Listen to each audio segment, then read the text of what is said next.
The mathematics used in modern computers is identical with the mathematics that was used in ancient Egypt.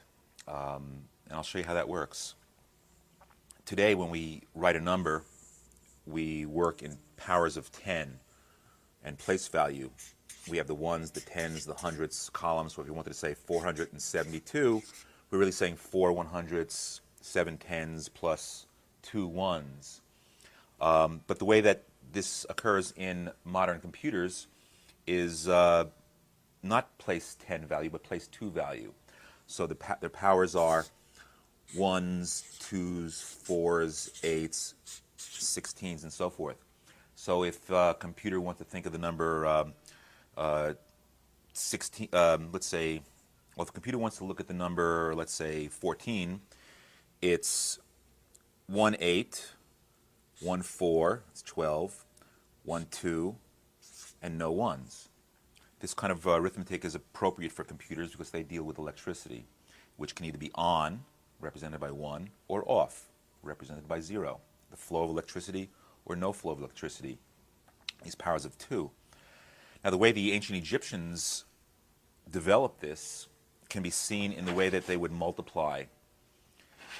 Now, neither the ancient Egyptians nor the modern computers use a times table. Times table is something we teach children in school, and it has to be memorized. But it's really inappropriate for a computer. And I'll show you how, for example, that works.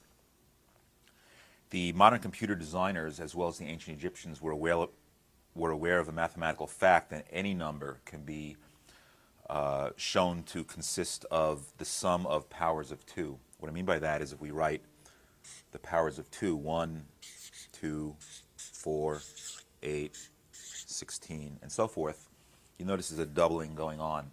And any number can be represented by the sum of these. For example, if we wanted to choose the number 17, it's 16 plus 1. So I can count 1, 2, 1 plus 2 make 3, 4, 1 plus 4 make 5, 2 plus 4 make 6, 1 plus 2 plus 4 make 7, 8, and so forth. And so any number can be represented by this, the sum of elements of this sequence. So if I wanted to multiply two numbers, let's say we wanted to multiply 17 by 25.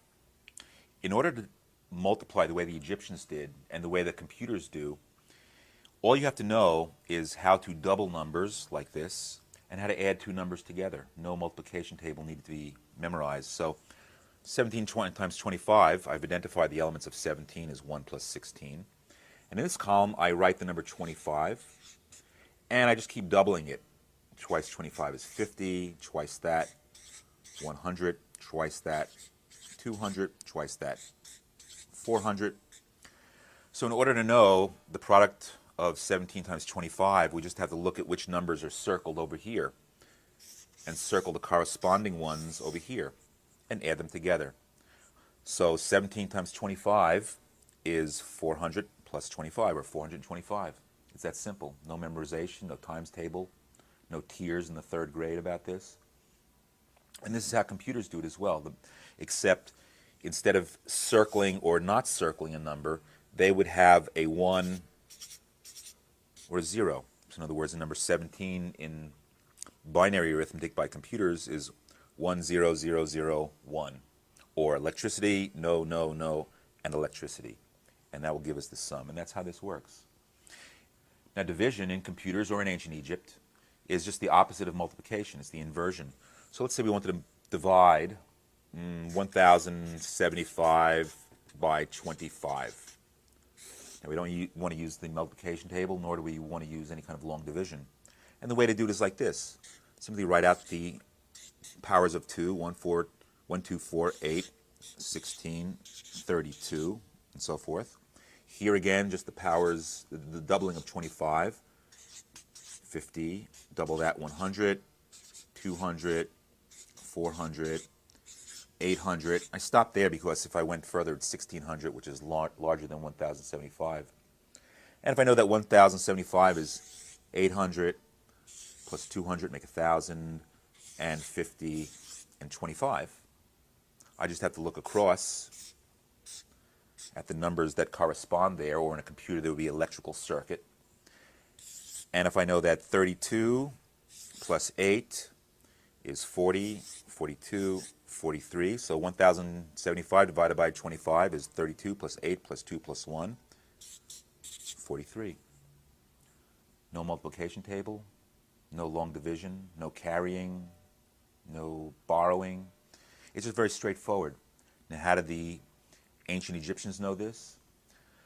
Well, I might add that also the ancient Chinese knew this. The binary system of powers of 2 is also the basis of the trigrams and hexagrams of the I Ching. The flowing nature of the universe, how things turn into one another in a flowing process in a binary kind of a pulsation. So this kind of arithmetic was also known to the Chinese as well.